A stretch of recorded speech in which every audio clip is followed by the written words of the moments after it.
Good morning mga idol, ito na yung Puka Beach. Napakaganda ngayong araw na to. Kita nyo naman, no? Napakalinaw ang dagat. At may first customer pa tayo. Ma'am, akanin mo na yung phone nyo, ma'am. Akanin doon tayo, ma'am. Kuya, di malalaglag? Hindi yan malalaglag, ma'am. Malulunod lang. Oh, sasaya. lakas ng alon. Wala yan, mo. Ma'am, dito ka, ma'am. Magkano ba ito, guys? Yan, lakas ng alon. Hindi yan, ma'am. Yes! Kuya, nakablog ka ba? Yes, ma'am. Sama kita, ma'am. Apo, ma'am, sa baba. Banggaan. Lakas ng alon. Alright! Unang customer, Migudok. Ano tayong pang-remit? Baka 2 araw pa. Ito yung grupo pala natin sila. Sana marami sumakay. Right, meron tayong pangalawa. Ganda ni ma'am. Sit down, ma'am. Okay, ma'am, upo ka na dyan. Okay. Ma'am, Indian seat, ma'am. Indian seat po. Diretso po yung paa, ma'am. Diretso po yung paa. Opo lang ganyan. Kasi nag-order. Pangalawa. Maganda po yung namano namin today mga idol. Dahil meron tayo shooting. Bigyan tayo shooting natin ng yes!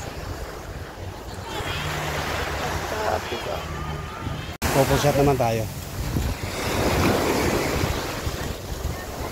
Up, dahan.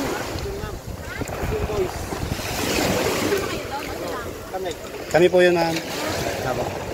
Enjoy! Couple shot po yan. Ay, salamat naman. Salamat at meron tayong customers. Meron tayo ng income. Oh. Maganda gawing kwintas to. Sino kayo may gusto nito? Gawin natin at ipadala natin sa inyo. Maganda, oh. Pak! Pak! Pak! Bagang! Ganda ng beach natin. Perfect! Buenas yung hapon namin for today, guys. Dahil meron tayong open. Okay. Ganyan. Wow! Buwis buhay! Ang crystal kayak natin, syempre. Hindi ka mag-i-enjoy pagka walang alon. Nice! Super nice mga idol, di ba? Meron tayong income. Kabili tayo ng ulam nito mamaya. Sana isda, sarap ang isda. So, hintay natin yung iba. Meron pa? Ay, ano to? Kumain ba? Uy! Kita o, buhay pa, oh. Kita matindi. Oh, di ba? Pumapalag pa.